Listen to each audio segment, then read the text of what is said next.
medical marijuana to treat her seizures. Ms. Wilkinson, good to see you. Thanks very much for being here. Well, thanks for having me. Tell us about your daughter. Well, to start, she was first diagnosed with early infantile epileptic encephalopathy.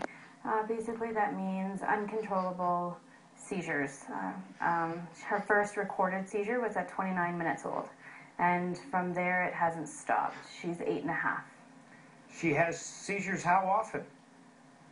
Well, up until we started the medical cannabis, she would have between 50 and 100 a day, conservatively.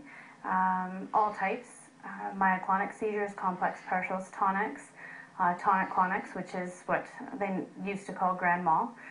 She also, every 6 weeks or so, would go into what was called status epilepticus, and that is a prolonged seizure.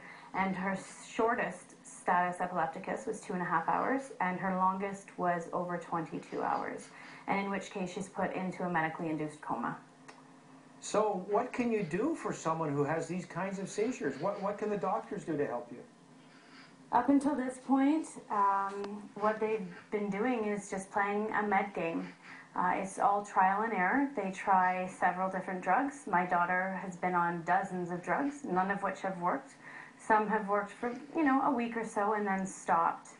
But now that they are doing more research into medical cannabis, this is becoming more of an option for our children. So in July, we decided, I went to her neurologist. So what was it that made you decide to try marijuana as a treatment?